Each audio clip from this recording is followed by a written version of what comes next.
Avanzando, a ver, me está escribiendo el doctor Manrique, a ver un segundo. Sí, vamos a seguir avanzando y en todo caso hablará posteriormente el doctor Manrique su exposición. Vamos a escuchar entonces en primer lugar al doctor Norberto Giglio. Norberto Giglio es médico por la Universidad de Buenos Aires, médico pediatra, magíster en fármaco-epidemiología por la Universidad Autónoma de Barcelona, profesor de epidemiología por la Universidad Austral, médico de planta, promoción y protección de la salud del Hospital de Niños Ricardo Gutiérrez, y el tema que él decidió comunicarnos en esta mañana es la pérdida de confianza en las vacunas y las estrategias de abordaje. Muchas gracias, doctor Giglio, por estar con nosotros. Bueno, muchas gracias. Un gusto, un honor estar acá. La verdad, gracias al Consejo Académico de Ética en Medicina y por supuesto a toda la Academia Nacional de Medicina y todos los que hoy están acá para escuchar. Así que voy a compartir pantalla intentando cumplir con los tiempos pautados. Bueno, vamos a empezar entonces con esta charla y ya hecho, digamos, la presentación del título y quien les habla, vamos a ir directamente ya a las cuestiones vinculadas a lo que hoy es el objetivo que yo deseo transmitir para ustedes. Básicamente, valorar factores contextuales en los cuales estamos viviendo en este momento un grupo de personas que realmente han perdido la confianza en las vacunas, algunas estrategias que tienen que ver con la brecha entre el conocimiento científico y la práctica clínica habitual. Cualquiera de los que practica la clínica sabe que no todo es ciencia cuando uno aborda a un paciente, y en este sentido lo mismo funciona para intentar recuperar la confianza en aquellos que dudan de vacunarse. Somos los profesionales de la salud un eje fundamental en esto de aumentar la confianza en las vacunas y por otro lado necesitamos mantener alto lo que es la seguridad en términos de farmacovigilancia, porque es uno de los temas quizá más importantes que le preocupan a la población. Y finalmente, para cerrar, brindar algunas herramientas de comunicación frente a familias que tienen reticencia. Para entrar en términos de definiciones, la reticencia que trabajó muchísimo Noni McDowell, que es una de las referentes internacionales en este tema, define el rechazo o retraso en aceptar las vacunas a pesar de que las vacunas están. Y eso claramente produce una caída de las coberturas de vacunación con aparición de brotes en todo el mundo, que se ha visto en varias experiencias a lo largo de todo el mundo. Nosotros, en ese sentido, si bien la verdad que nuestro país no es un país que esté, digamos, atravesado de manera importante para generar impacto, como son los movimientos antivacunas, las caídas de cobertura cayeron y por supuesto tuvimos la epidemia de sarampión y todo lo que implicó la campaña. Pero desde mi opinión personal, la caída de coberturas tuvo que ver con otras cuestiones, particularmente en nuestro país. Entonces, la verdad que el razonamiento sobre el cual las personas pierden la confianza en las vacunas o deciden no vacunarse es extremadamente complejo, porque el tema es complejo y la cantidad de actores que hay dando vuelta en relación a las vacunas hace que esto haga que estos dibujos que estoy mostrando tengan un sentido, ¿no? Hace poco el doctor Salisbury del Reino Unido habló de que la vacunación no es solo una cuestión científica, también es una cuestión política, de gobiernos, de la participación de la comunidad, por lo cual hace que el contexto sea extremadamente complejo. Y en ese sentido, algunas cuestiones por las cuales en este momento estamos atravesando este fenómeno de personas que no quieren vacunarse o directamente los que trabajan contra las vacunas, la comunicación y los medios hoy como estamos. No hace falta que yo aclare demasiado en relación a esto, pero es un punto central en la difusión de toda la información buena, la información mala, en todo sentido, y voy a volver sobre esta cuestión. no tenemos identificaciones religiosas o culturales o socioeconómicas, por lo menos en Argentina no parece, pero sí en otros lugares del mundo. Los ejemplos más claros son el Programa Mundial de Erradicación de Polio en el mundo, que no está pudiendo avanzar por los problemas fundamentalmente que hay en Pakistán, en Afganistán, vinculados a este tipo de movimientos que hacen que por el momento el mundo no pueda declarar que estamos libres de polio. El otro punto que también me parece que vale la pena jerarquizar en esta cuestión es el conocimiento. Yo creo que muchas veces tenemos una deuda con la sociedad en relación al abordaje del conocimiento científico. Hay muchos periodistas científicos que trabajan fuertemente, quizá no están en los medios masivos de comunicación, pero se esfuerzan mucho por comunicar ciencia. Definitivamente la verticalidad entre la ciencia y la persona común de la calle es un punto que de a poco se va como achicando por la información que surge. Y voy a volver un poco con eso. Y definitivamente volver a reforzar que a pesar de todo el descreimiento que se tiene en muchos aspectos en relación a los principios de relación entre la sociedad, los profesionales de la salud, seguimos siendo un grupo realmente confiable para la mayoría de las personas. Y a la complejidad de todos los días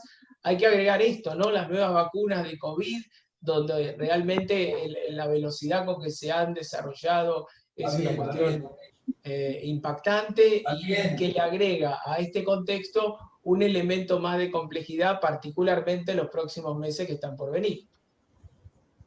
Por supuesto, la percepción de riesgo-beneficio que tenemos en relación a la vacuna no tiene que ver con una persona enferma, una persona que se siente bien y sana y dice, bueno, ¿para qué si yo estoy bien? Bueno, es un tema extremadamente complejo y claramente en este sentido las personas que se vacunan no deberían en la ecuación de riesgo-beneficio estar extremadamente expuestas al riesgo, pero eso depende mucho del contexto.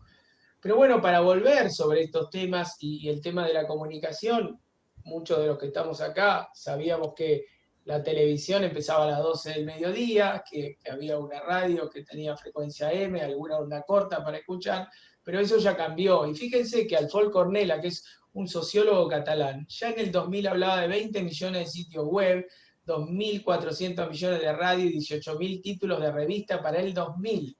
Y él dijo una cosa que fue un poco por ahí de impacto que tuvo que ver con que vamos a recibir tantos mails que al final contestar un mail va a tardar lo mismo que contestar una carta, porque hoy si todos, digamos, abrimos nuestra casilla de mail hay un montón de mensajes que prácticamente no podemos contestar. Con lo cual esto ha cambiado y desde el punto de vista de lo que implica la diseminación de la información, voy a tomar un ejemplo que es el ejemplo de Japón. Japón tuvo un movimiento antivacuna fuertemente vinculado a adolescentes sobre la vacuna del papiloma virus humano. Y lo que hizo Heidi Larson en esta publicación fue ir siguiendo la información. La información salió de Japón, el rumor de que la vacuna era una vacuna extremadamente peligrosa, pasó por Europa, de Europa fue a Estados Unidos y volvió rápidamente por la misma vía a Japón. El gobierno de Japón suspendió la vacunación para vacunas contra el papiloma virus humano sin tener una evidencia suficiente para hacerlo, pero en términos del fenómeno de rechazo que se generó en el país, ellos tomaron esa decisión más desde la perspectiva política que desde lo que tiene que ver con las evidencias en medicina. Pero más allá de eso, lo que quiero jerarquizar acá es la velocidad con que cualquier rumor, cualquier desconfianza se va a propagar en el contexto en el que estamos. Y esta persona se llama Christine Nicholson, que es una periodista norteamericana, que tiene una charla TED, donde quizás es un poco provocativa, pero dice que las noticias falsas son realmente nuestra culpa. Y en algún lugar dice, todos hoy somos periodistas, todos hoy tenemos que trabajar para derribar esos mitos de alguna manera, ya sea en la actividad académica, en la actividad de comunicación a través de Twitter, de Facebook, en fin. Lo que está tratando de decir es que si no, estas cuestiones avanzan, se instalan en el inconsciente colectivo de las personas y cuando se instalan es mucho más difícil desinstalarlas. Heidi Larson del Reino Unido habla de lo mismo y ya hablaba en el año 2018 de la pandemia de la información falsa. Fíjense, una adelantada que en ese momento ni pensaba en el escenario en el que estábamos viviendo hoy, ¿no? Y realmente es uno de los grandes problemas que tenemos en nuestro medio. Este libro más de uno lo conocen y entonces dice, bueno, es un mundo inundado de información irrelevante, la claridad del conocimiento es el poder, y no hay duda en relación a esto que no podemos quedarnos sentados frente a cuestiones que suceden todos los días en el mundo y en nuestros medios también. A veces son como más sutiles, pero hemos visto en programas de radio y algunos programas de televisión algunas interpretaciones que han generado, digamos, bastante rechazo para la vacunación. Cuestiones religiosas, como les decía antes, no se ven aquí, pero por ejemplo el tema de polio y lo de Japón, que ya hablamos y en honor al tiempo no me voy a extender demasiado, pero quizá uno de los puntos más importantes desde el punto de vista de lo que nos dejó una enseñanza fue el caso Wakefield, ¿no? El caso Wakefield que publica en Lancet una enfermedad intestinal donde la relaciona con el autismo, y después de eso, digamos, hubo una caída importante de la vacunación. Este es Robert Chen. Robert Chen es el director de Brighton Collaboration, que es la organización internacional, una de las más fuertes en términos de seguridad. Y en el año 98 él describe esta cuestión de la importancia que tiene la seguridad, y ahí sí que estamos directamente involucrados en lo que tiene que ver con la farmacovigilancia de los eventos adversos. Si hay eventos adversos, esos trascienden a la comunidad y el análisis de causalidad, más allá de que descarte totalmente lo que tiene que ver con un evento adverso por la vacuna, los rumores siguen, se pierde la confianza, caen las coberturas y aumentan los brotes. Este es un comentario de lo mismo, de Wakefield, que tiene que retractarse en relación a todo lo que había publicado porque nadie pudo demostrar que realmente fuera verdad. Y fíjense que la publicación de Wakefield en el año 98 hace que caigan las coberturas, y una vez que caen las coberturas aparecen los casos del sarampión, y todavía algunas de esas cuestiones se siguen discutiendo en algunos grupos que rechazan la vacunación. Estamos en un momento, como decíamos, donde hay un montón de vacunas para SARS-CoV-2 con distintas plataformas, con plataformas más conocidas que otras, con una tecnología que ha sido realmente impresionante, como han logrado nuevos abordajes para las vacunas que probablemente marquen el futuro, pero todo esto agrega, entre comillas, un condimento más a toda esta cuestión de la vacunación, si bien el riesgo-beneficio hoy está fuertemente en juego, por lo cual mi impresión es que la mayoría de las personas van a vacunarse. Algunas cuestiones publicadas en las últimas revistas que realmente a veces es difícil pensar si son totalmente aplicables a nuestro país, pero el nivel de educación, cuanto más alto, hay más aceptabilidad en una muestra de casi de 13.000 personas, y entonces hablan de que el nivel educativo más alto acepta más la vacuna. Pero lo más interesante que me parece que vale la pena rescatar, y se volvió a discutir la semana pasada, es la confianza en los gobiernos. Pueblos que tienen confianza en los gobiernos hoy estarían más dispuestos a vacunarse que no, según dice este artículo de Nature Medicine, que tiene realmente una metodología más que interesante para poder por lo menos establecer estas asociaciones. Muchos de ustedes conocerán lo que fue el mal de Minamata. El mal de Minamata, donde las aguas de la costa occidental, la costa oriental de Japón, estaban contaminadas con mercurio, y la verdad es que con el metilmercurio, y muchas personas tuvieron daños neurológicos severos, como se puede ver en la diapositiva, que hicieron que a partir de ahí, por razonamiento, por analogía, apelando a Bradford Hill, tanto el metil como el etilmercurio podían ser realmente factores de daño neurológico. Y en ese contexto de factores de daño neurológico se empezó a pensar si el timerosal que tienen las vacunas, que no es el metilmercurio, sino es el etilmercurio, podía ser una de las causas del aumento del autismo. En ese contexto, nosotros con el grupo de Michael Piquero en Estados Unidos trabajamos en Argentina una curva para ver si el timerosal se acumulaba o se eliminaba en los chicos vacunados, y pudimos demostrar y contribuir a una carpeta que había pedido el gobierno norteamericano en relación a que nosotros observamos que la concentración de el timerosal que entraba en las vacunas, como pueden ver en estos dibujos de abscisas y ordenadas, tenía una cinética de eliminación que se correlacionaba con lo que era la eliminación del mercurio en materia fecal.